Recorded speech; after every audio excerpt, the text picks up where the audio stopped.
Introducing the Ask a Cop podcast on YouTube. Join Daryl Triplett, a seasoned 30-year vet, and Jeff Blair, a no-nonsense 14-year vet, as they dive deep into law enforcement. They're here to break down barriers and answer your burning questions. Curious? Visit askacop.live. Ask a Cop every Thursday at 8 p.m. Subscribe now at askacop.live. It's time to Ask a Cop.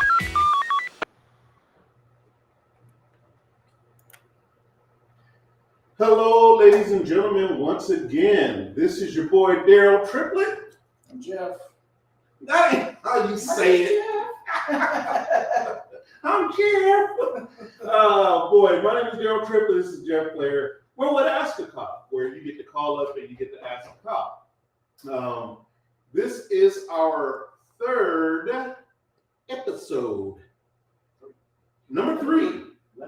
Number three. Number three, almost like West Side, but not quite, I guess. No, that's West Side. Stop. Anyway,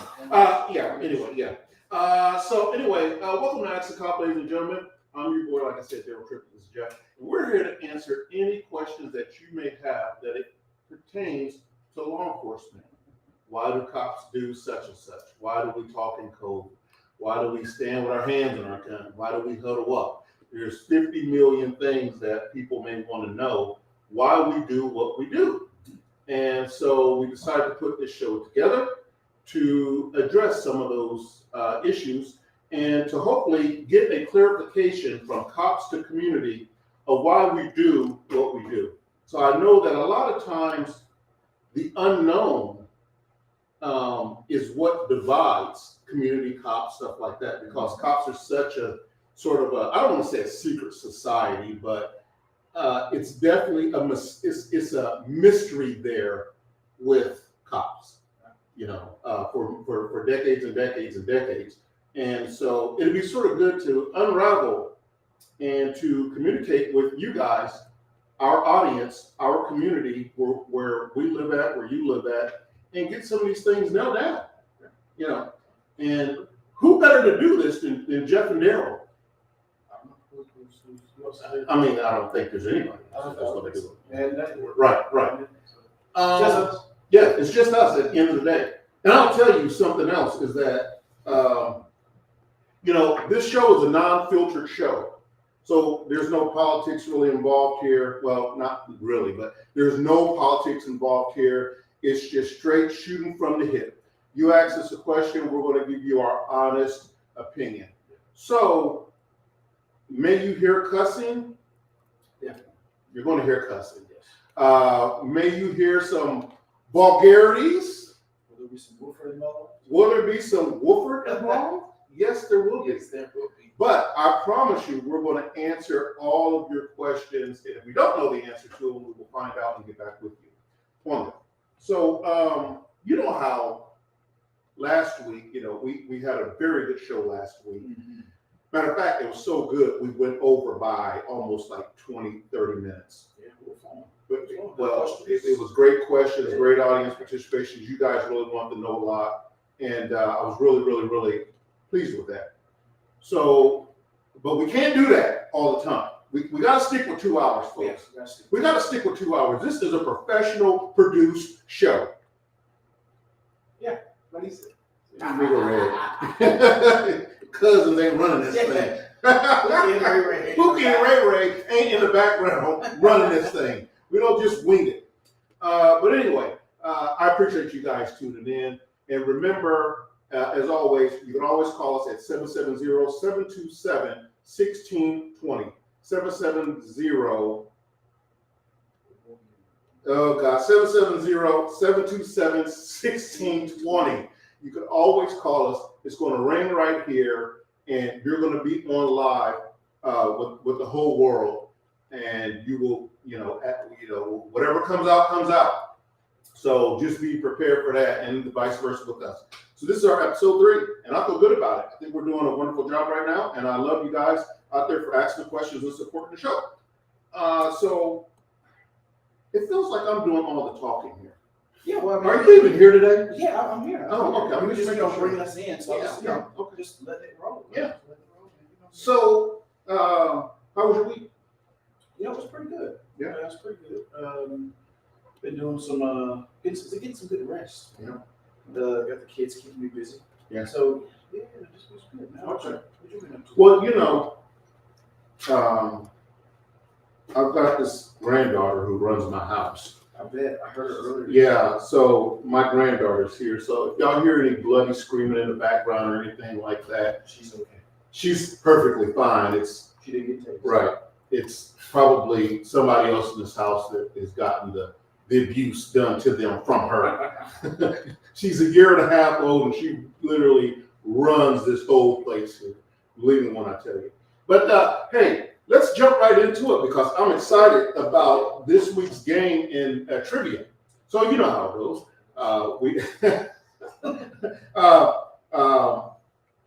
We talk about the strange behaviors with Jeff. We talk about strange behaviors of mine, and we don't know these questions coming up. And then we have to guess, and you guys get the guess of which ones are true about us. So I can tell you right now, I'm damn near perfect. So Right. He has the weirdest shit so far. So this is episode 3, so you guys hang in there. You gonna see some weirdest shit from this young man. So yeah.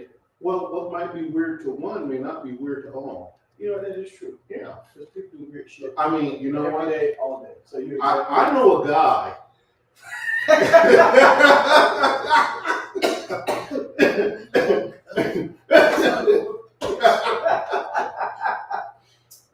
I once had the privilege of knowing a guy who was a good friend, and yeah, and we'll just leave it at that. I'll just leave it. Yeah, we'll leave it at that.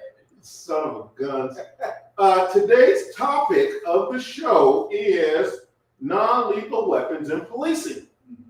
It's a good topic. You actually, so what happened is we gave a survey, we gave a survey, and the top 100 answers, I feel like the Price is Right, so the top 100 answers is, and the top 100 things that people want to ask the cop, we took and we put them in a rotation. This was one of them, right? What is your opinion on non-lethal weapons in policing? So this is going to be our topic today, and you'll see as we go throughout the show that we will discuss non-lethal weapons in detail, and then we will also show you some clips of what happens when non-lethal weapons fail. That's the big part. Yeah, or when someone takes your non-lethal weapon. And why it's important that, right. After that, most of the times deadly force is used once that non-lethal weapon is taken from an officer. So Right. we'll dig into all of that. We got some really good stuff coming on this show. So, but without further ado, the strange shit about Daryl Triplett. Oh boy, hold on, let me get it started here. Yeah, you're gonna need that. Yeah, I'm gonna need it. All right, let's go ahead, son. That is good Wolford. It smells delicious. All right. Y'all see the abuse. All right, so the strange stuff about Daryl Triplett, we got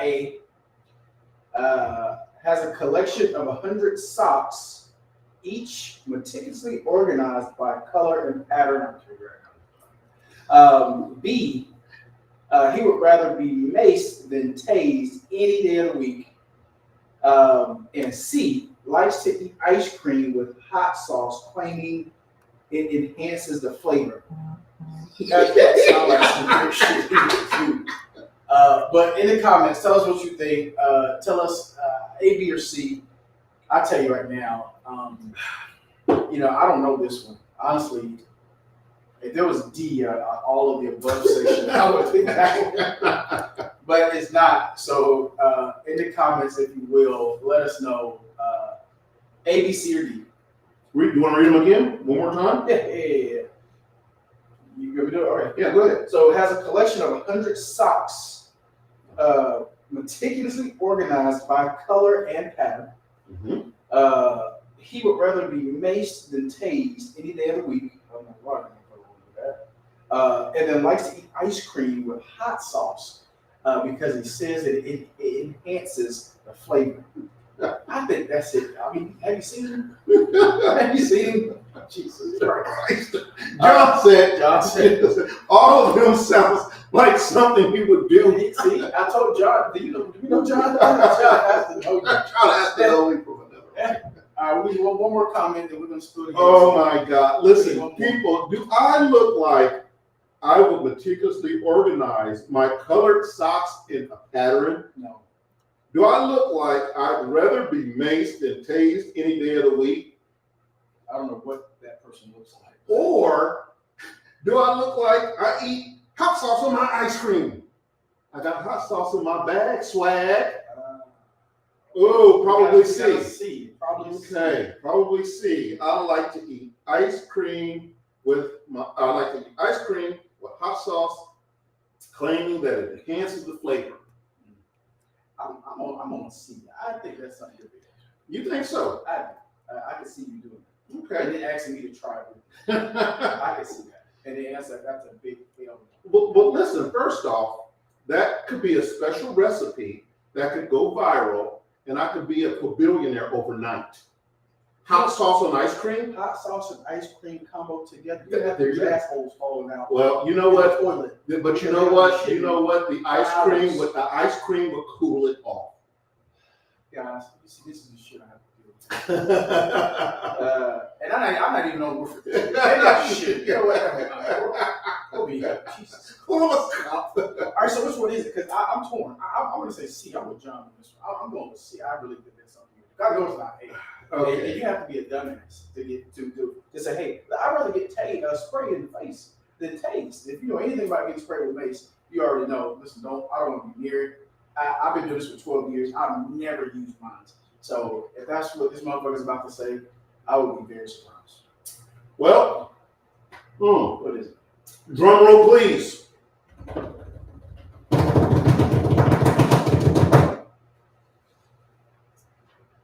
See, I would rather be maced than tased any day of the week. Let me tell you something, folks. What is the matter? Oh, that's the truth. Let me tell you something. I would rather be maced any day of the week. No, sir. I'm sorry. I would rather be maced. Let me tell you something. When I went through taser training, I thought I was going to have a heart attack. That was the hot fries. That was not the hot fries. I was 30 pounds slimmer than I was now. I've been 30 pounds slimmer than what I was now. And right now, I can tell you, I would definitely rather be maced. Mace is going to hit you in the face. It's going to sting. It's going to burn a little bit. Mace does not clench up your whole body like a muscle spasm. Yes, and you're having a heart attack, you think. But that shit is so much worse. Negative. Listen, when the taser, okay. Would you guys rather be maced or tased? Okay, yeah. Which one would you have? What do you mace or tase? But I'm going to tell you. 5 seconds. You're out this light for 5 seconds. That's right. And then when it's over, it's over. No. You don't feel it. Mm-hmm. You don't feel any aftermath. You don't feel any side effects.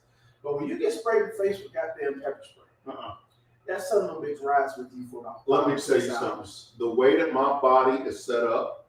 Yes, John, 5 seconds. Well, that's on does your taser last like 5 seconds? Yes, it does. It does. And it's the longest 5 seconds of your life. That is true. And let me tell you something. The way this muscular body is set up is when it tightens up and clenches up like that, it's going to hurt the rest of the day. Trust me. Yeah, now if you're in your 50s, you're almost 60 years old. Well, I wasn't back then. This was 18 years ago. Exactly. That's why the shit, I'm telling you guys, don't listen to this shit. Okay, well, most officers will say, most officers I know in their right mind, they're going to say, listen, I'd rather be tased maced than anything. Us older, experienced officers probably maced because we've used a lot more than you young bucks. Probably, I don't use that shit. You can't depend on the taser for everything. You can't. You just punch them in the face. Oh, Jesus Christ, people. We're going to scratch that from the record. I guarantee you. We're going to, Liz says C. Liz, C. Oh my God. It's not C, Liz. It's B. It's B. Oh, God. It's B, Liz. All right. I'd rather be maced than tased any day of the week. Okay, let's go on to Jeff here. Now, this is going to be interesting here. Which of these strange behaviors is true about Jeff? A, has has a habit of talking to his houseplants every morning, believing it helps them grow faster. Wow, you can't say nothing. Hold on. Collects used tea bags, drying them out, using them as bookmarkers in his extensive book collection. Yeah, right. Claim that he even reads. I do read a lot. C. Public school education. Scream like a girl when getting maced in a police academy. Well, yeah, I think we all know what that one is. Yeah, I think we all know what that one is. Any comments? What you think? What you think in the comments? Let's see how smart our folks out there is, our viewers out there. Which one is it? You want me to read them to you again? Listen, scream. Yes. Yeah. Okay. All right. ABC. C sounds like Uncle Jeff. Not gonna lie. He knows you pretty good. But yes, I told that story many times. Yeah. All right. Well, the answer is C. The answer is C, guys. I'm pretty sure y'all gonna get it because I just spoke about how potent this shit is. And so I did. My instructor, if any of my classmates watching this, our instructor told us from the jump, if you act a fool, if you snatch your clothes off, just showing your ass, you're gonna fail. Shit you not. As soon as he touched my face, I started stripping. I ran my little course, did what I had to do, but I was gonna die. They called an ambulance over for me. Whole 9 yards. Everything. I acted a fool that day. So yes, that is a true story. C is it. Oh God. So our producers put together a little, they do their research on this team, and they put together a little something next on this next clip that really, I think, really describes the scenario here. But Jeff, go ahead and roll it there, producers. Yep, that's about right. No shame. That shit's about right. I'm proud like a bitch. I love the resemblance there with the baby. I mean, the baby sort of looks like you. With the little, the baby sort of looks like you with the red bow in the hair. Yes, that was a bad day. Listen, it was 100 degrees outside. Baby wins. Oh my gosh, the baby won. I cried. I did. Yeah. Oh boy. Well, yeah, it happens to the best of us, son. But me, I'd rather still take the taser any day of the week. So yeah, that's a great picture of you, son. I think that one's going up at the precinct right there. Oh yeah. That was going up right there at the precinct. No shame over it. Okay. All right. Next slide here. So a lot of things that that we do. Just give me another little kick here. Is the use of tasers. What you can see, the tasers here. That's a non-lethal weapon. Non-lethal weapon OC. Non-lethal weapon baton. What else? Bean bags. Yeah, bean bags. Stun grenades. No, you don't really use stun grenades to swat. Yeah. If the SWATs come out or something like that. Jail, something might see. Right. You'll see that stuff then, like in jails and stuff like that. But generally, for the most part, you don't really see the stun grenades and stuff like that. But you will see the tasers, you will see the OC, you will see the baton. What else? Yeah, that's really about it. That's about soft hands, hard. Yeah. That's about all you'll see right there. So the next video, I don't know, I haven't seen it yet, but the producers put something else together for us. So go ahead and roll the clip. Oh God. Oh, taser training. Okay. Triple A. Triple A. Yep. Ready? Oh. Finger like that.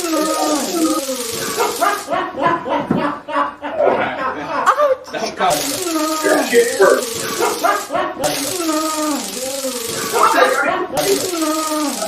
18 and a half years.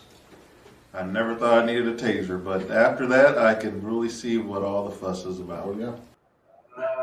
Oh, see? So I told you. I remember that. That is. They used what's called a less lethal shotgun. They shoot bean bags about the size of a large gumball.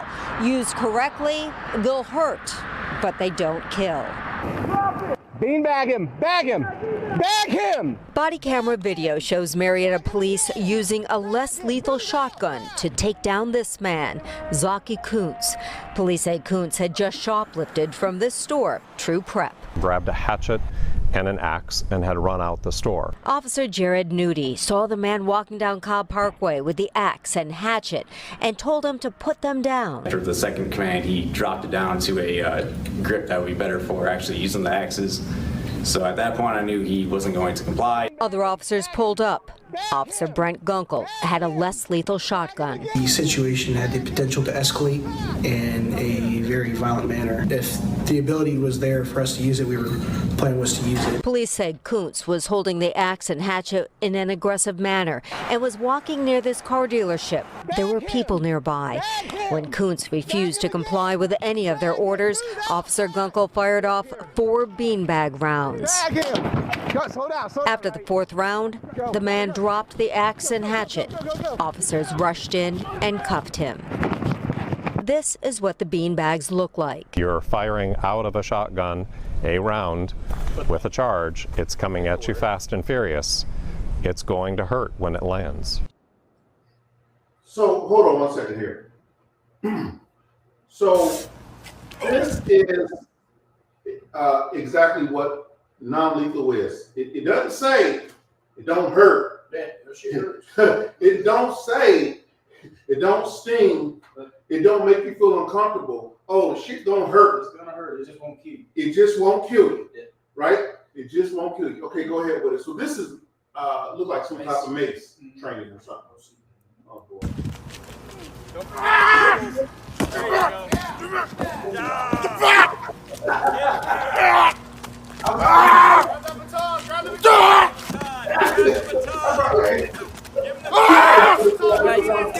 Where the fuck is the baton? That's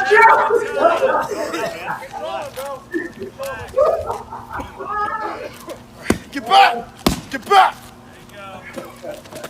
Right here, to me. Right here. One eye open, gotta pry it open. Get it open. Come on. Bang, bang! Good, hold. Oh yes, this. Oh my God. This brings it back. So Liz says. So we have a question. So Liz says, "What are the consequences of using beanbag ammunition? Does it ever penetrate Go to the the next skin?" slide. No, it doesn't. What did Liz say now? I didn't see that. She said, "What are the consequences of using the beanbag?" So the Uh-huh. consequence for that person is pain. Like that beanbag is coming at that person really fast. It's just not going to penetrate the skin. It's going to hurt. I mean, it's going to hurt like hell. But there's always liability and consequences when you use any type of weapon for non-lethal status. Hold on a second, call. We have a caller.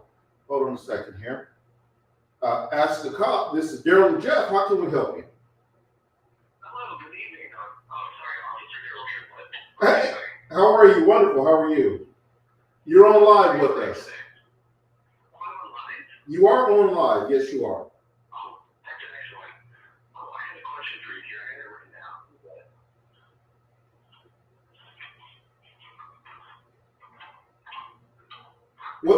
Who are we speaking to first? You're speaking to someone from the Midwest. The Midwest. All right. Well, we're glad to have you on the show, my friend. Excellent. English or Spanish? English, please. We're just a couple of dumb cops here, buddy.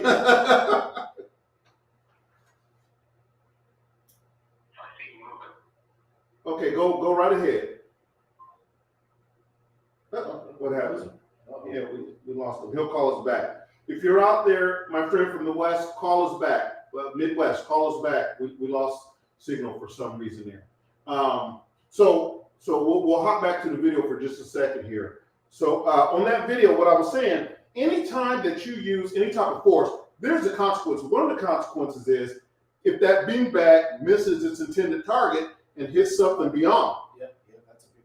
That's a big consequence right there. So that's why I say, even though, they're non-lethal weapons, but there's still a consequence with utilizing them. So we have to make sure that it's justified and that the target that we're aiming at is what the hell we hit.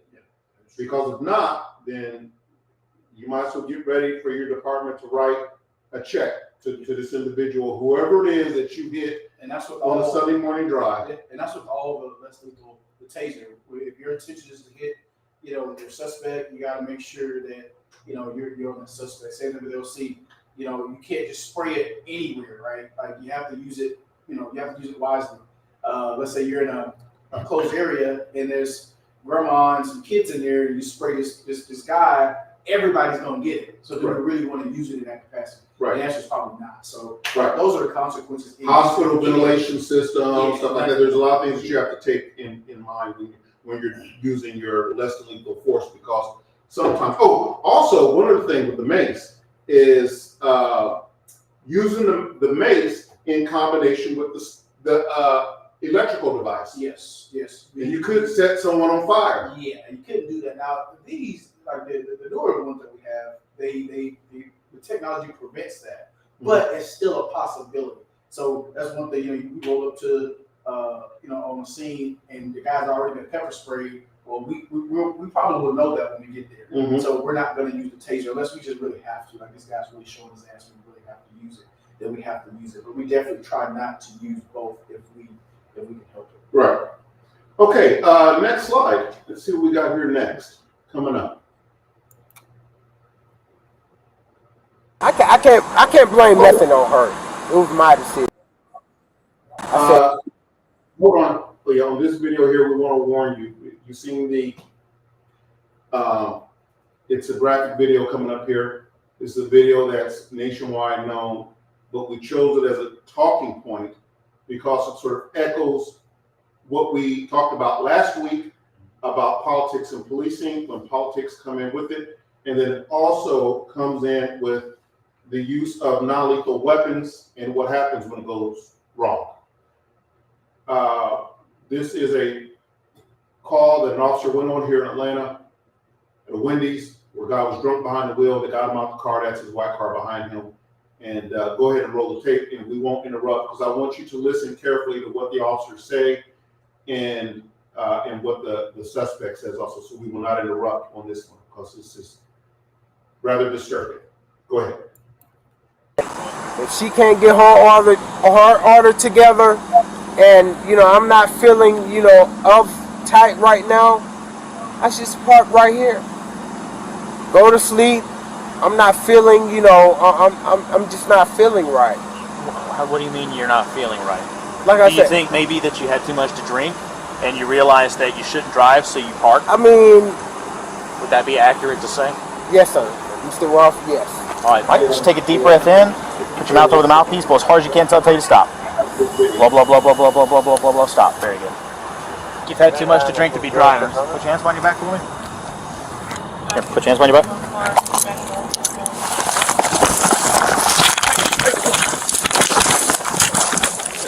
Hey, stop fighting! Stop fighting! Stop fighting! Stop fighting! You're gonna get tased! You're gonna get tased! Stop! Mr. Ross! Stop! Come on, man! Stop! You're gonna get tased! Mr. Ross! Hey, hands off the fucking taser! Hands off the taser! Stop fighting! Hands off the taser!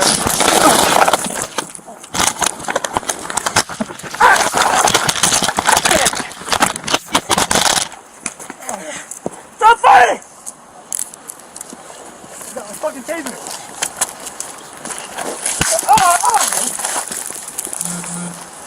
Oh, 63.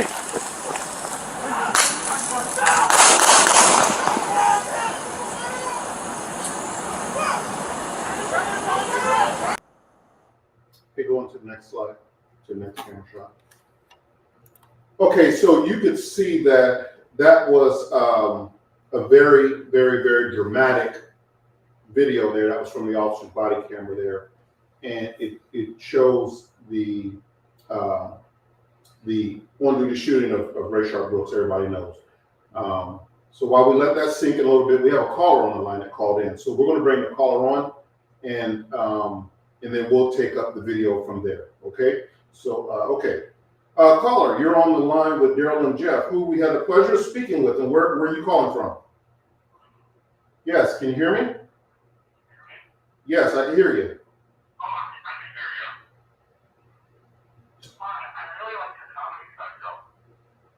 like the comedy special. Thank you so much. I just had a question about one of the jokes. I thought it was really funny. Okay. I really liked that one joke where you said that you and your little brother used to watch Flash. And then you would repel out the window with your underwear, and then there were toothpaste on the underwear. That was a true story. It was absolutely a true story. You know, a lot. Yeah, you know, a lot of comics, we take a lot of things that what's personally happened to us, and we just turn it into comedy, brother. But yeah, absolutely, that's true. That was absolutely true. True thing. Yeah. She was upset. We got our butts whooped behind it, of course. We got our behinds whooped behind it. But yeah. Yes. Well, no. She didn't whoop us because there was doodle stains in the other words. She whooped us for calling out that window. Oh, no. We were just I mean, hell, I bet we were what? 8, 9 years old at the time. But yeah, that's a true story. Yeah. But yeah, I appreciate you calling, man. I appreciate you being a fan of the show also. Thank you so much. All right, take care. Bye-bye. Mm-hmm. Bye-bye. Okay. All right. So let's unpack that video. Yeah, let's unpack it because it's a tough video to watch. Someone said, "Nice work, dude." So I want to hear your comments, guys. Of what do you think about that video? Was the officer right? Was the officer wrong? And I can tell you from our conversation last week, which was politics and policing, the law is very clear on the use of force in the state of Georgia. You have to have ability, opportunity, jeopardy. Okay, ability, opportunity, jeopardy. And what you have to ask yourself is, did those officers have ability, opportunity, and jeopardy in order to be able to use deadly force? And the answer is absolutely positive. The ability is that Rashawn is there, they're there. Rashawn's hands work just fine, their hands work just fine, so he could cause some type of serious bodily harm. Opportunity. Both of them are there on the scene at the same time. There is no barriers between them. It's hands-on. You can reach out and touch. In jeopardy, did that individual put your life in jeopardy some way? Now, what they don't tell you on that, on the video from the news and stuff like that, is the suspect, Rashawn, actually got the taser away from the officer, and he turned and fired it at the officer and struck the officer in the eye. Okay, now how many voltage is that? It's a lot. Yeah.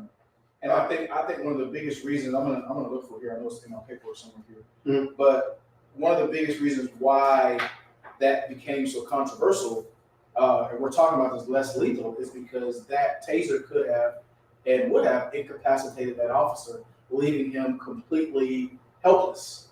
So the use of deadly force then was needed in order to get that subject under control, because he actually took a less lethal weapon from an officer, and that's why it escalated the way that it did. Right. It was still a good shoot by the officer, and I think any officers that are watching or in here would have done the same exact thing.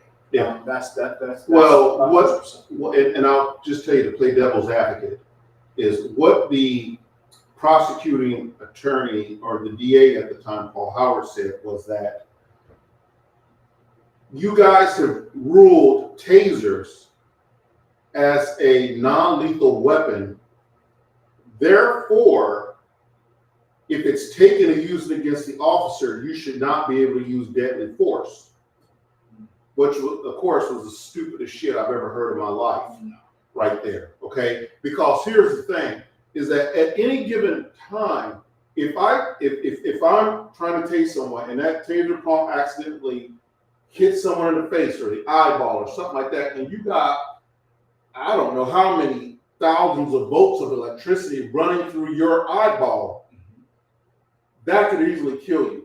So I don't know where they're coming up with this shenanigan of what he said, but I do know this here is that ability, opportunity, and jeopardy was in place, and it was a good shoot. No matter how we feel about it personally. Personally, you may have your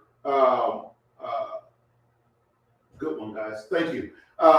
Personally, you may have your own thing. I have people ask me, well, why didn't the officer just give them a ride home? Because we're not a fucking Uber. Yeah, we're not. All right, we're not a taxi cab service. But at the end of the day, too, I mean, cut you off. Hmm? The end of the day is, my man was driving drunk, fell asleep in the drive-thru at the Wendy's. The officers got him to pull out. He went to park. So at the end of the day, let's just say with him being driving drunk, we just had an incident not long ago where we had an individual driving drunk, hit somebody, and killed him, 180 miles per hour drunk. So that's right. If that officer would have allowed him or not done his job, that individual could have hurt somebody, or many people, innocent people at that. So we have to do our job, at the end of the day. We can't let the individual just take his individual home, or no, he has to deal with the consequences of driving behind the wheel drunk. You're damned if you do, you're damned if you don't, a lot of times in this job, because if you let him go, give him a break, he drives, he wrecks out, kills a family of 5 coming home from dinner or whatever, then it's, why didn't the officer lock his ass up and take him off the street? That's what you're supposed to do your job, all that other good stuff. If the officers don't give him a break and go to lock him up and he fights you and takes your taser, shoots you in the face, and you end up having to shoot this guy, even if it's in the back, all right, as he's running away, because that's the only target that you have, by the way. But you're damned if you do then too. So it's a very rough situation, and we understand that. And that's really one of the reasons why the producers picked that video, because it's a highly controversial video. We know that people are torn both ways on it. Either you want law and order or you don't. It's just that simple. You can't have it both ways. And this is not a game that we're playing when we're out there. It's a very rough job that this officer is doing. And I've seen the whole video. The producers cut that video so it got down under a minute or so, just because of time stakes for the show. But these officers were completely nice to them. I mean, the only thing these officers didn't do is reach around and give them a hand job, for God's sakes. I don't know what else to tell you. These guys were super professional, super nice to him. I mean, even to the point to where they're fighting this guy. Yeah, they're still very professional, a lot more professional than what Jeff would have been. Yes, because I would have been him up. Okay? I'm letting you know that now. I would have put the taser on him. Daryl would have cuffed him. It should have been the end of it. But in their case, they still had to fight with this guy. Not unless he got one of our tasers. Unless he got one of our tasers. And shot one of us in the face. Then it escalated from there. So, for me, like I said, any other officers that are watching the show, yourself, in those situations, like Daryl said, it's damn if you do, it's damn if you don't. In our case, we still have to do our job. We can't just walk away and say, oh, he's fighting us. Let's just let him go. Let's let him run. We can't do that. We will get fired probably a couple hours after we do that. Right. Well, I mean, and like I said, this guy is drunk. He's drunk. He is drunk. He is, we let him go or whatever it is. He never say what he blew. He did get him on the handheld. He never says what he blew. I didn't get a chance to get the. They cut a lot of that also. True. But at the end of the day is, hey, whatever he blew, the officer knew that, hey, you were way over the limit. Especially if you've fallen asleep in a Wendy's drive-thru, try to get something to eat. Once again, some arguments was, well, he wasn't on the road. The officer could have. He was on the road. How the hell you think he got to? How do you think he got to the Wendy's? Right. In the car. I mean, the video shows him getting out of the car. And dealing with the officers. Now, of course, what all of us want is the individual to comply. Mm-hmm. We get you under arrest. You go to court. You fix your problem. You deal with the consequences of your actions. That's right. But when they decide to fight, run, these less lethal weapons come into play because we want to get it over as quick as possible. We don't want anybody to get hurt. We don't want to get hurt. That's why we have these weapons, because people will fight the shit out of us. Right. They don't care. So Once again, I look at the video. I still say it's a good shoot. I still stand by it. I'll stand by it any day with anybody. Yeah, me too. And not just because we're cops, because for the simple fact of it is, I've been hit by 2 drunk drivers. I've known 2 other people who have been killed by drunk drivers. And it's all fun and games. It's you. Mm-hmm. Until your loved one gets killed by a drunk driver or something like that. We love you too. Thank you so much. So believe me when I tell you that DUI, very fucking serious. It's too freaking easy to get an Uber. Yep. Too easy. Especially here. I mean, anyway, I was gonna say, especially here in the city. But I mean, it's Ubers everywhere, all time of the day. Right. So take an Uber. But anyways. We got another call coming on here. Hey, you're on with Daryl and Jeff at Ask the Cop. Ask the Cop. Who do I have the pleasure of speaking with? Yeah, man. Hey, my mom's on the phone. My mother. Hey, how you doing?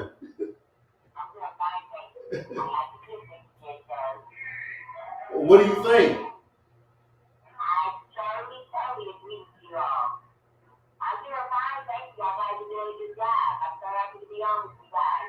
Oh, well, thank you so much. So, do you think the officer was right or wrong?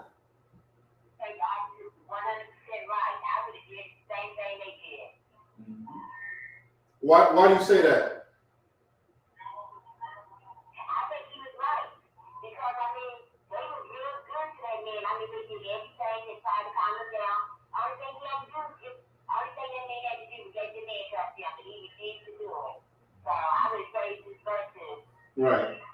Right. Well, they ended up having to shoot and kill him because they ended up having to shoot and kill that guy. Yeah. Well, thank you for. Well, tell all these viewers who's tuning in, who's the best son in the whole world? She said, What? What did you say? She said, my phone's breaking up. I can't hear you.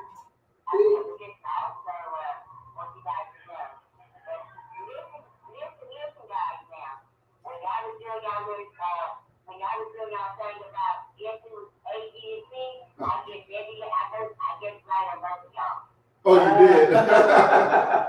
Oh. Wow. Well, thanks for calling in, Mom. And we're going to go on continue with the show, but keep listening in, and I'll call you afterwards. Liz says, oh, all right, bye-bye. I love you. Bye-bye. All right, bye-bye. Well, there's a little voice of inspiration for you right there. Yeah. Oh, Mom's calling in. Yeah, she called her baby. I'm Daryl. Okay, on to the next clip here. What do we got there, producer? Let me put these bifocals on here, people. What do we got from our comments? Liz says, oh, nice to meet you back, guys. Oh, thank you. Okay, now let's go on and get started in the meat and potatoes of this thing here. So we got to move on a little bit here. I'm going to read one. Jeff's going to read one, and we'll just sort of take it from there and give you some commentary on it. Like I said, very delicate situation. Very emotional situation, because this has got to deal with our citizens and how we treat our citizens when it comes to use of force. And this is the reason why we have non-lethal weapons, because contrary to popular belief, we don't want to be out here shooting and killing people, ending lives and stuff like that. We don't want that. That's the reason why we always look for the newest, latest, and greatest technologies coming up when we have things like that. That's our jobs more effectively. That's right. Like Daryl, I don't know any cop, and I can almost guarantee it's no cop that wakes up in the morning and say, I just want to shoot somebody today. Nobody does this shit. Nope. We want our shift to be smooth. We want to go home. Still got to do our job, but we want to be safe. So I can guarantee you that's not the case. Right. Okay. So what we're going to do now is we're going to get into the meat and potatoes of this thing here, because we always try to give you a little something to take away from this also here. So here we go. Okay, next slide, Mr. Producer. Okay, ask Cotton, non-lethal weapons and policing. I'll take the first one if you want. Oh boy, hold on a minute. We got a problem. Houston, we got a problem. Half of mine is cut off. Half of mine. I think they were drinking. This is Wolford here. Okay. Can you see that? Yeah, I can see it here. I'm going to read it from here, guys. So my face is going to be off the thing for just a little bit. I'll be closer to the mic.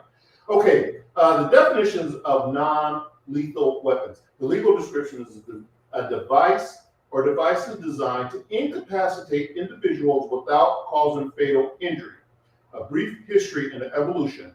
Non-lethal weapons have evolved from simple tools like batons, tear gas in the early 20th centuries, and advanced technologies like tasers, rubber bullets, aiming to reduce fatalities and injuries during law enforcement operations. Oh, great, mother. Oh, that's nice of them. All right. Objectives: enhancing public safety. That's always our first objective is enhancing public safety while minimizing harm to the public also. The primary goal is to protect the public by providing law enforcement with the tools that can subdue a suspect effectively while minimizing the risk of serious injuries or death. That's the legal definition of non-lethal weapons and policing. That's the legal definition right there. Okay? All right. Slide 2. Taser functionality, so I cannot read that. That is very tiny. But I'm gonna do the best I can. Can you read it? Is it all the way on there? No, it's cut off a little bit, Okay. but we'll make it work. We'll make it. So how a taser works, the electrical incapacitation. Tasers use electrical pulses to disturb the body neuromuscular functions, causing temporary muscle incapacitation. When the taser probes make contact to that person, they deliver a high voltage, low amperage electrical shock to the nervous system. So that's pretty much how it works. So when we hit somebody with a taser, whether it's a dry stun or the probes hit them, what it's essentially doing is using that electrical pulse to stop all of their body functions. So like how you saw that video with Daryl, when he was actually getting zapped, this motherfucker can't move. Like your body is just it's tied up and it doesn't feel like somebody's squeezing you. If you've never been tased before, hopefully it does not feel like anybody's squeezing you. It feels like somebody is every muscle. Yeah. It feels like every muscle in your body has puckered up. Yes, and it will not work. And all you can do is fall back and hope to God. Now, I've seen some funny videos of guys running from the police, and then the officer, they're full ass speed. I mean, they're full ass sprint. And the officer hits them with the taser, and those motherfuckers will slide about 10 yards on their face. Oh, yeah. Because once you're hit with it, your body's done. Oh, you're done. Yeah, so if you get caught running, you're done. And you get tased. I had one like that. That I had to get that. He was running from my fat ass. Yeah. And the way that my fat cells are set up, my fat cells said enough is enough, and I said I got a taser. Hey, you remember that one time that kid ran from us, and you tried to use your taser? Hey, this motherfucker might be fat, but this son bitch can move. Oh my God! And he went to pull his taser to tase this kid, and the shit wasn't working. It wouldn't work. His battery had died or something. That's also a important reason why you got to make sure you do your battery charger, your charge test, all that good shit. Right. His ass would have gone, but he did. This kid ran from his kid hauled ass. Oh boy! So the only thing would have caught him with the taser. Hey, let me tell you something. I'm gonna get close to this mic so you guys can hear this clearly. I don't know if you've ever chased anybody, but I chased this kid and I tried to tase him. My taser would not work. The battery was low, so I did not check it. My fault. And it looked like I was running in reverse. Okay? It looked like I was running in reverse. I gave up. I'm not gonna lie to you, people. I gave up. I was like, listen, this ain't gonna work. The way these fat cells are set up. Tell them where I was. Oh, this fucker here. He goes back to the patrol car. Now he's 30, 40, 50 pounds lighter than me. Yes. Does he come up and he try to help the old sergeant out? No. I did in my own way. He runs back to the patrol car where there's nice, cool air and circles the block. Oh, yeah. We almost got him. I had to jump a curve or two, Oh, we almost got him. Yeah. And his thought process was, and I had just got to the department, so that's why we were in the same vehicle. Because, you know, no matter how long you've been policing, you still got to go to the FTL program, probably a couple days, whatever. And so that's why we're riding together. And this motherfucker tells me, well, I guess I was trying to impress you. Don't impress me. Because I'm not chasing this motherfucker. My chasing days are over. I was running after this guy. I was like, get him, Jeff! Get him, Jeff! Get him, Jeff! Get him, Jeff! I look back, there ain't no Jeff. I said, what the hell is going on here? I said, I'm a solo spider machine. He run out, and then you went back to the car. Oh my God! Like I said, I would if I would have put the taser on him, I would have found him. I tried to put the taser on him. I knew he was going to fight. I knew he was going to run away when I told him, "Hey, stop!" And he took off running. This is a young boy, too, had to be 20 years old. And he put those. Look, you know it's bad when someone's running like this, and then they. They got there, you seen like there, boy, I knew it was over with. It looked like I was running in reverse. Shit, yes, that was funny. It happens. Many other stories like that. It happens. But situations where the tasers are used, right? So descriptions, tasers are typically deployed in situations where the suspect is resisting arrest or posing an immediate threat to themselves or others. Law enforcement use a non-lethal option to subdue individuals without having to use deadly force. So even in that situation, let's say for instance, his taser did hit that kid, right? Now, as fast as that kid was running, if the taser would have made connection, I can guarantee you that kid would have slid on his face about 20 yards. All right, just just flat like a pancake and he slid. Absolutely. But that put us in a situation because he had just damaged somebody's property. Still against the law, you can't just go breaking people's shit. It was his grandmother, or his grandfather. It was his grandfather's property. Yeah. And the grandfather went back and got his gun and said, "You break one more thing of mine, and I'm gonna break you." I said, "Grandpa, please don't break me." I said, "Please don't break them, but please don't break them." Not like this. Please, that's way too much paperwork for us. Yeah, please. Now here, go to the next county. Right. Go out of the city. Okay. And then we got the last point is effectiveness and limitations. So tasers are effective in quick incapacitating the subjects, reducing injuries to the officer and the subject. So it's kind of like the faster we use our taser, to some people it might look really bad, but it's not. Because just like the situation with the Brooks, like the video we showed earlier, if the taser would have been used, you make it quicker, and they're not faulting the officers, they did a wonderful job, then it would have reduced the fight, it would have reduced the use of the deadly force. However, they do have limitations. And health risk, individuals with heart conditions and different conditions.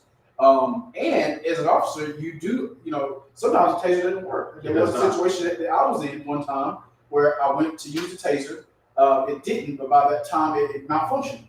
That's right. But I ended up hitting the guy to get him under control and get him in the cuffs. And so they are not perfect. They are, a piece of technology that they, like I said, sometimes they just they don't work.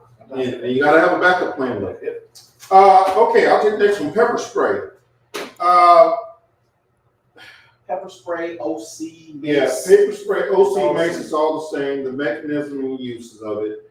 How pepper spray works? It's capsium. Am I pronouncing that right? I could never fucking pronounce that. I was gonna look at it. Capsule. People might ask what does OC stand for, but it's a capsule effect, and in common scenarios used for it's hot as fuck. It burns your fucking face. You're not going to be able to breathe. It restricts your breathing. It will not kill you, but it's made out of like chili pepper, right? Cayenne chili pepper, right?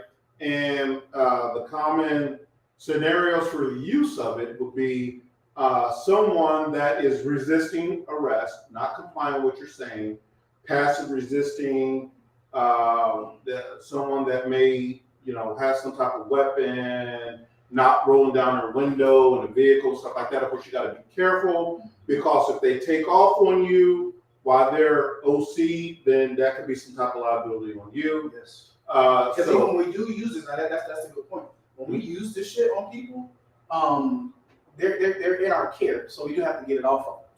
So we sprayed an individual, and he's like, okay, cool, I'll give up. Yeah, We have to have some type of means to get that off his face, to get him cleaned up. He's handcuffed at that time, but we still have to render aid. Right. Most of the time, you're still going to call EMS, get them to check him out, and once he's cleared, like, hey, he's good to go. He's his eyes are still a little fucked up from the OC, but he's fine. Then you take him to jail once we get that clearance. Right. But one of the viewers had a really good question. Mm-hmm. Can you think of any situation where the pepper spray might be more effective than the taser? That's a really good question. Oh, man, that is a good question. I think the first thing that comes to my mind, if I can say, is a lot of officers work clubs, right? Mm-hmm. You can imagine a big fight in a club, right, where it's only 2 officers and it might be 500 people. Right. You can't tase everybody. Right. I'll be honest. I'm gonna spray the OC in the air. I'm gonna clear this shit out. Right. Because once you spray that OC in the air, everybody's getting to the next. Because everybody's gonna get it. Right. That's me. That's where I would use pepper spray over the taser. Right. You can't tase 500 people. Correct. But that OC is gonna clear that place out. The fight's gonna stop.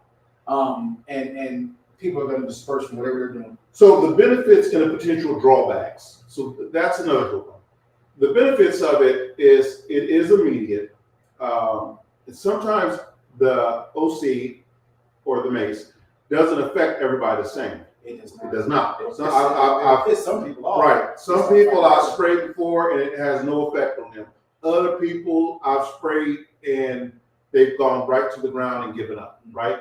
And then we still have to render aid and stuff like that. The potential drawbacks of it is cross-contamination with other officers. Mm-hmm. So once that OC is in the air, it's in the air, right? So there's a mist that comes out like a mist. Like if you picture a water bottle being sprayed on your face, like a mist, it comes out as a mist. And then you have what we call a stream, and it comes out like a little water hose, actually. Like a little water gun, right? And it comes out like a stream. And it hits you on the face. The problem with that stream is that it can bounce back and spray on the officer's face. The problem with the mist is if you catch a wind, downwind, it's going to come right back in your face. And now both of you are maced. Yeah, and that's one of the reasons too.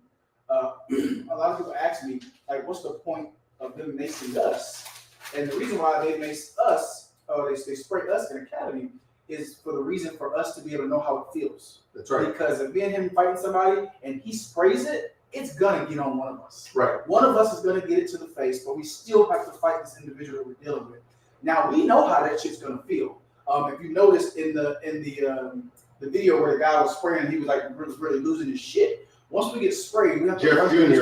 Jeff Jr. We have to run through this course. We have to punch a bag 10 times. You gotta hit a bag 10 times with a baton. You got to open your eyes. Remember, the dude took his hands and opened his eyes like this. So you have to open your eyes. You have to point at a target, and then it's over. You get to go to the water and get it done. Well, that's one of the reasons we go through that is because if it's used in the field, we know exactly how it feels, and we know how to respond to it. Right. Because I know somebody probably going to ask that, like, why do we get sprayed as well? Me personally, if I was to use it, I would want the one that comes out like. Are we able to go back to that picture where I got sprayed in the face with the baby? Sure. We're gonna go back to that picture real quick. That's the one that comes out like a cone, right? And it comes out really fast. It comes out like a fire extinguisher. Mm-hmm. Like it didn't come out like air freshener. That shit comes out very fast, and it's gonna hit your whole face, ears, from chin to the top of your head to both ears. It's gonna get you. But like I said, that was still a great question. Oh, I love that picture of you, son. Oh, me too. That was a bad day, y'all. No, I'm talking about the baby. That was me after. I was driving home. I was driving home like a dog. I had my head out the window. No, you didn't. Shit, I swear, man, I wouldn't lie to you. I had my head out the window. I just needed the wind in my face. Jesus. I was not lying. That was a bad day. So it happens. So yeah. Okay. So the next slide. So we talked about pepper spray. Next one. Oh, this is a good one. This is very effective, by the way. It's I'll let you take this one if you want. Yeah. Now, I see those officers, and some departments do use them. Mm-hmm. At least one officer on that shift is going to have the beanbag rounds we talked about. We saw the video where the officer used the beanbag round. I have not seen them often on the streets. I'm pretty No. sure many departments do, but you'll see these. Like there's also these shotguns that also propel OC balls, little balls of OC that when they hit their subject, they explode, and it is giving them that still the same effect as if they were sprayed. And you'll see a lot of those. Most of the time, you'll see these in like jails or prisons. But you won't see them on the street that much. But like I said, there are a lot of departments. But they are very effective. Oh, they are very effective. Very effective. And like that said, when we seen that thing on did we watch tomorrow? Yeah, we watched tomorrow video. Or was that tomorrow? Or no? Yeah, that was Cobb County. That wasn't Cobb County. The Big Mac. That was Marietta. Yeah, it was. It was very, very, very effective when you're looking at stuff like that. I mean, because that could have been a very deadly situation. You guys think, well, the guy just had an axe, right? Oh, no. Have you ever seen, have you ever seen anybody get chopped in the head with an axe? I'm telling you now, it'll split you wide open. Yep, that is true. It will split you wide the hell open. And then we talked about, well, we do got on here stun grenades, flashbangs, which we're not using that shit on a daily basis. This is more of your SWAT level. The purpose and functionality is to disorient and control. Typically deploy this in deployment scenario, excuse me. So another question that we got about that was, how might the use of a stun grenade affect both the suspect and the bystander? And that's a good question. That's why we're not really using this shit every day. Like this shit's being used by the SWAT team that has a barricade call. What I mean by barricade call, good job. How you break your glasses? Are you not hungry? You've been chewing your glasses. I just broke my glasses, y'all. Since I've known him, that's probably like his third pair of glasses. He broke his glasses on shit. Oh, Jesus. I'm like, how do you keep doing that? What's the matter? Looks like you're reading the rest of the show. I'm sure it's public school education. It's fine over here. But no, it can affect. It can. Again, you're not getting your intended target. Is a big one. When you're with throwing in the grenades and stuff like that, those are, like I said, basically going to be your SWAT team members and stuff like that, because we just don't have access to that stuff on the streets. I mean, we're not, that shit be in your trunk. It's hot in your trunk, and that thing go boom in your trunk, and that's it. We're gonna crap all over ourselves. We're gonna do the Acorn. The Acorn is a patrol car. Right. Yeah, fucking flashbang goes up in the trunk. I mean, you're Gonna gonna be like him. Josh Meyer. So that's pretty much for specialized units and stuff like that. But the grenades and stuff like that, man, I mean, those are just, and again, we still gotta take precautions when we're using that stuff, because you throw that grenade in through a window and there's a child in the bassinet right there, then that's something to consider. Yeah. Right? Consider Okay. All right. Okay. Oh, I'll take this one here, even though I can't really see it. It's all on the paper, so you should be. Yeah, I can see it. Yeah, I can see it. Yeah, I got it. Batons and physical restraints. So there's a couple types of batons. Now, Jeff's going to get on me because I'm a little bit more mature than he is. Whatever. When I came out of the academy, we had what we call PR-24. PR-24. That was basically a baton with a handle on it. And that's what we trained with. All right. Now, these young police officers don't even know what PR-24 is, probably. All right. Some of them probably do, but most of them probably don't. They know. Then there's the ass baton. Okay. Then you have your riot stick. Then you have what we call a slapjack. So there's different types of impact weapons that you can use during a hostile situation. Now, I could probably count on one hand the time that I've used an ass baton or a PR-24, because to me, it just looks so horrible. I think about the Rodney King situation, and I'm like, that's all they need to see is me on My Black Behind on TV doing the Rodney King. I can tell you now, all my family members is going to be like, Look at this shit right here. Whoa, my mom's gonna. Daryl, what the hell are you doing? I didn't raise you like that, boy. You know I didn't raise you like that, boy. Deacon Johnson at church asking me about got me called up in. They talk about kicking me off the Ursher board and this and that. So you got to be careful. Perception is everything. So when you talk about different types of batons, those are them. The physical restraints, e.g., handcuffing and zip ties. So that's all a part of the whole scenario here with the handcuffs, the whole zip ties and stuff like that. Zip ties are used a lot of is if we are going into crowds, riots, and stuff like that. Like when they were tearing up downtown, and like I don't understand why the hell you don't tear up the place where you live at, but whatever.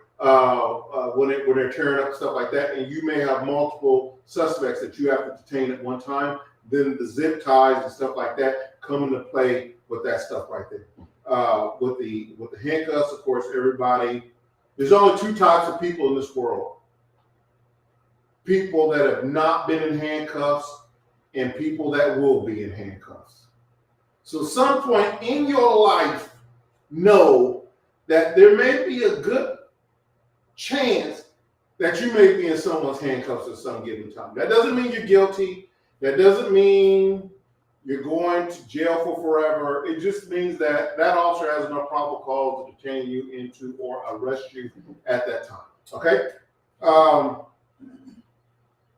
When physical restraints is preferred, when you act in the ass, I don't know how to tell you better than that. Okay? There's times in situations where even something simple as you're trying to get information from somebody, you had to break up a fight or something, trying to get information, and you just got one party that just wants to continue to show their ass. Right. You have to know what, since you can't calm yourself down, I'm gonna go ahead and detain you real quick. Right. Sit you in the back of the car, let you cool off. I'll come and talk to you in a second. Put you in these bracelets. Put you in these bracelets. They're not Tiffany, but they work. Right. But yeah, there are times in those instances where we have to do that to restrain somebody. Do we want to? No. We really just want to. No, sometimes we do want to. Yeah. Sometimes some of these people be acting straight ass out there, and it's just that simple. Yeah. Sometimes you want to. So I'm not gonna lie to you. We gotta keep it real on this show here. Okay, so those are the talking points here. Okay, all right. I'll let you take the. Wait a minute, is this the next to the last one? All right, hit it, cowboy. So which one we got? We got Jesus training Christ. protocol, right? Yeah. Is this training protocol or community? Okay. Yeah, I think just try to put your glasses on. Yeah, you're missing one. Okay, go ahead. All good. I got it. So the importance of training. Training is important. So I'm gonna go back to the video. We don't have to go back to it, but the video where the officer was using the beanbag rounds, right? I'm 100% certain there was some training involved with using that. It's not like a regular shotgun. I mean, of course, it functions like a regular shotgun, but training is very important for us. Can I interrupt you for a second? Absolutely. Can you read that for me, please? Because I can't. What does that say? Yes, it's look. DJ, can you read that or whatever? Put your speaker, your mic on. Can you see that? Can you see the last one? Look like from Big Dog Joey. What did Big Dog Joey say? They made it look like the slave beating on Rodney King. Also in Blue Streak with Martin Lawrence, just didn't look good. Yeah, that's exactly right. Say one more time. I didn't hear you. They made it look like a slave beating on Rodney King. Also in Blue Streak with Martin Lawrence, just didn't look good.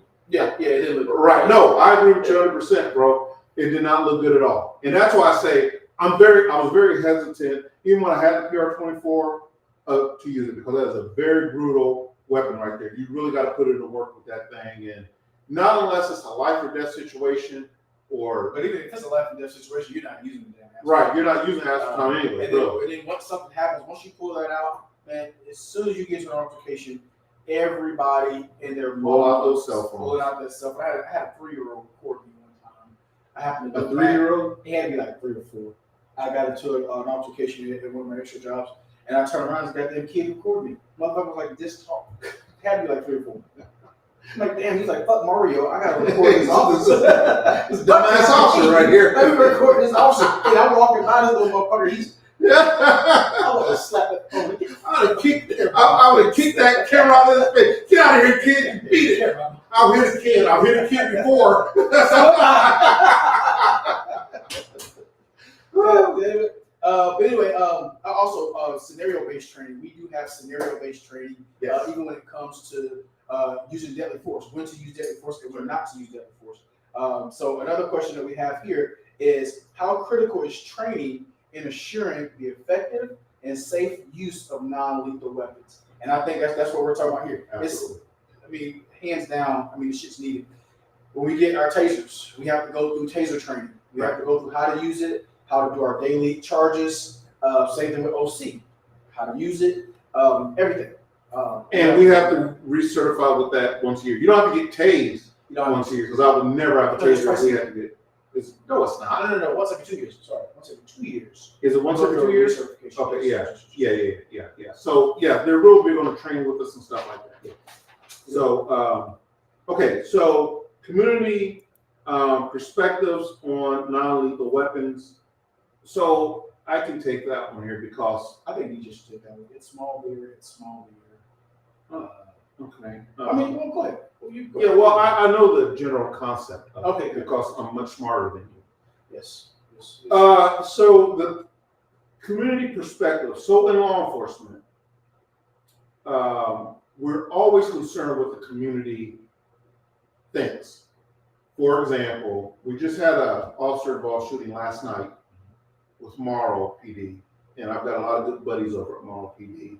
And thank God his vest stopped the round, and they were able to return fire. They did not. They did injure the suspect, but it wasn't fatal or anything like that. So what the public perception of policing is in their community is very important to us, because at the end of the day, we are your tax dollars at work. Okay, so we have to and we should be to an extent accountable to you, our taxpayers. So it's very, very important what the public thinks and public opinions on the use of non-lethal weapons. We always have to try to save lives, no matter how much of a asshole this person is being. No matter what this asshole's doing, how many people he shot and killed, what child he's molested, what woman he has beaten, what person he has killed, who has he escaped from, how is he DUI driving, how is he robbing the bank, whatever it is, we always have to think, and we're always charged as law enforcement with giving the least lethal force as possible to make the apprehension. Our job is not to kill. If you dying is a result of us defending ourselves or defending someone else, then there's two types of problems in the world: your problem and my problem. That will be your problem. That will be your problem. That will be your problem. And that's just the God's honest truth. Yes. So stupid games get stupid prizes. I've told my kids that since the day they were born, and I stand by it to the day. Stupid games get stupid prizes. So the importance of the community engagement, very important. We want your feedback. We want your comments. But on the same time, we want you to be able to see how we're looking at it from our point of view also. Okay? That's why ride-alongs are so important. We had ride-along programs when we went to the city and stuff like that. I love ride-along programs. We're going to run you, so make sure you don't got no warrants on your ass, because your ride-along going to turn into a ride-along to jail. Okay?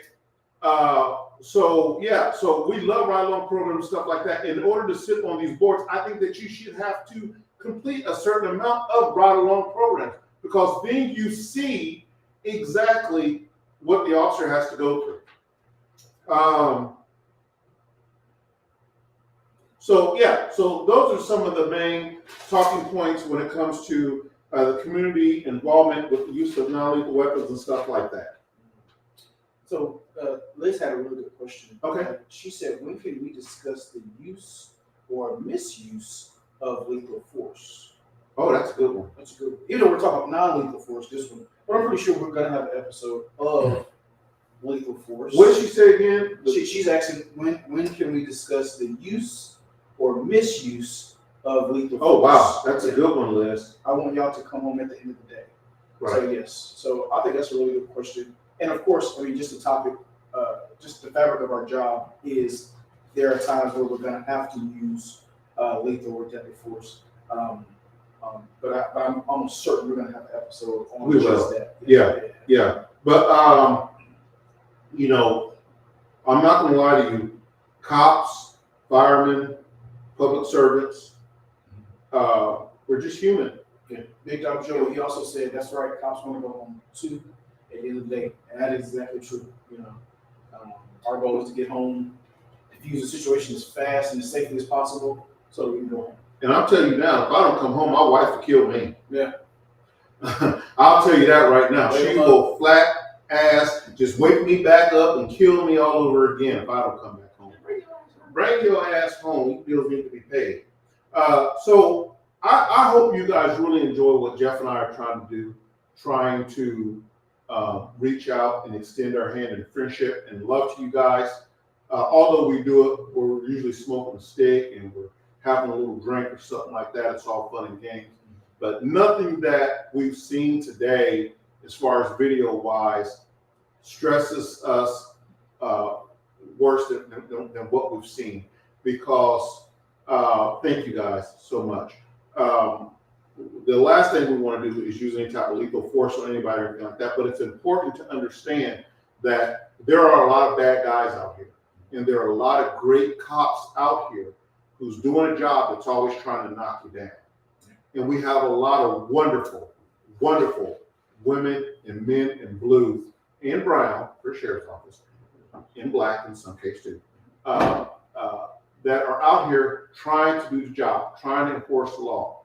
It may not be at your pleasure all the time, but at the end of the day, we have to follow the law. And if you like and support the show, please log in and continue to log in and support the show with Jeff and I, because we plan on keep bringing you these topics.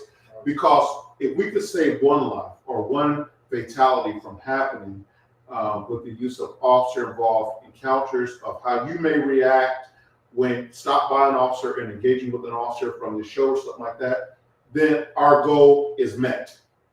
Then that is it. Because I don't want to see another black life, another white life, Spanish life, Chinese life, anything taken by the hands of a law enforcement officer.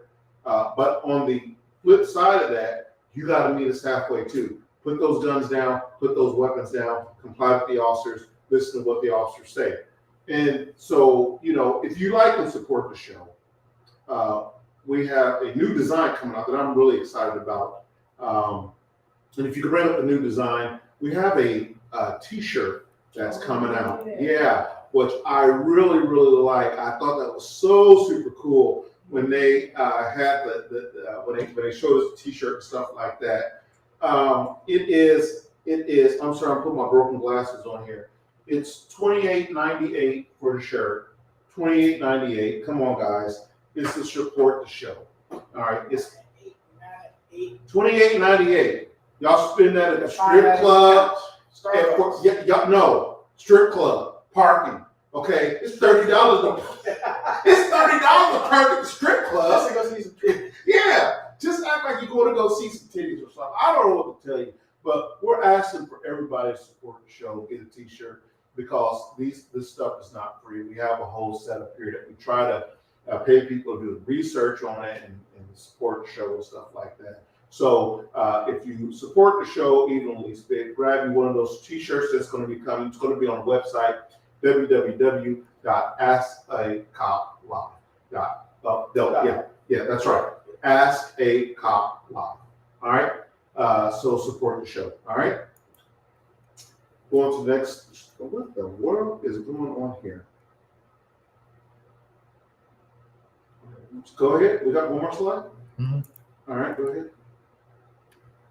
Oh, case studies. Okay. Yes. Jeff, you want to take that real quick? Yeah. So, successful stories, positive outcomes, statistical We just seen with Marietta. We just seen one. Yeah, we did. And that was one of the questions that did come out of this. I asked that question first because it just popped up, and Liz just asked another question too. But the question is, can you think of a notable case where non-lethal weapons were used effectively? And like he just said, we saw that video of Cobb County. Good job by those officers. Great job. He used a BMAC, and it stopped the guy. This mother got an axe and a hatchet, right? He could have hurt other people. But that was a prime example of how they're used effectively. Now, I wish that we did have some videos of how the taser is used in some videos that are effective in other situations too. That would have been great. You did, me. Yeah, yo, man.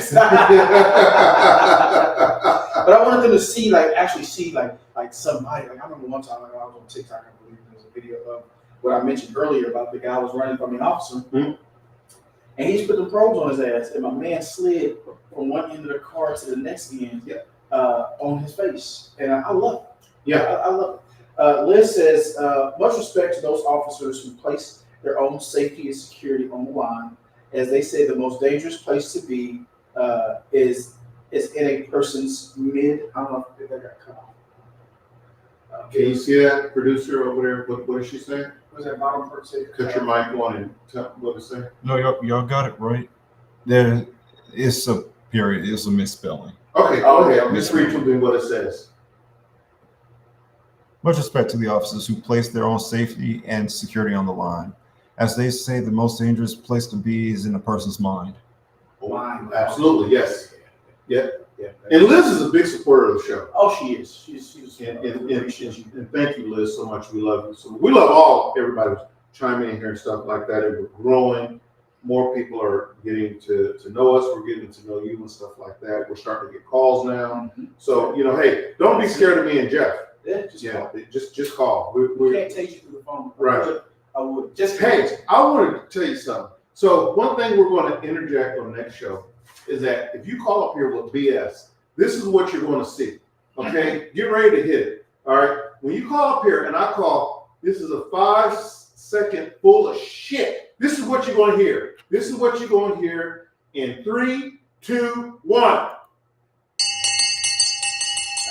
5-second full of shit bell.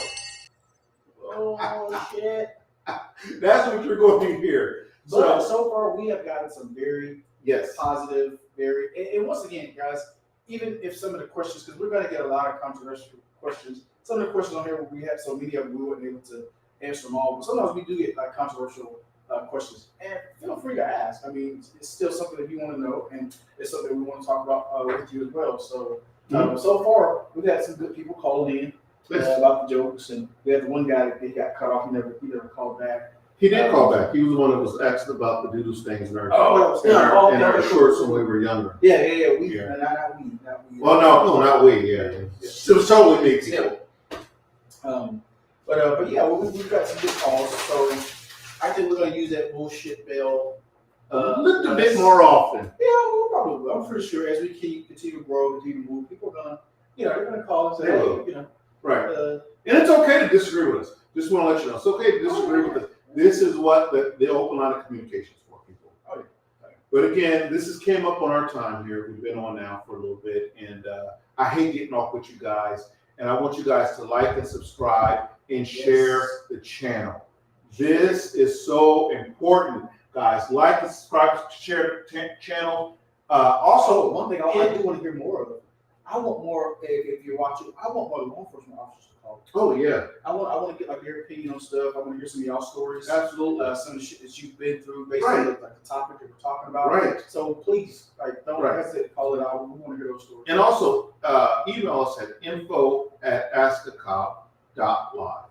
Info@askacop.live. Where you can, if you have a question that you want to be on next week's show or something like that, we can squeeze you in. But more importantly, please like, subscribe, and share, and tell your friends and family about us, please. Yes. Tell your friends and family about us. Other than that, this is our time. This is Jeff and Daryl, and we are out. Take care. Goodbye. Till next week. All right. Peace.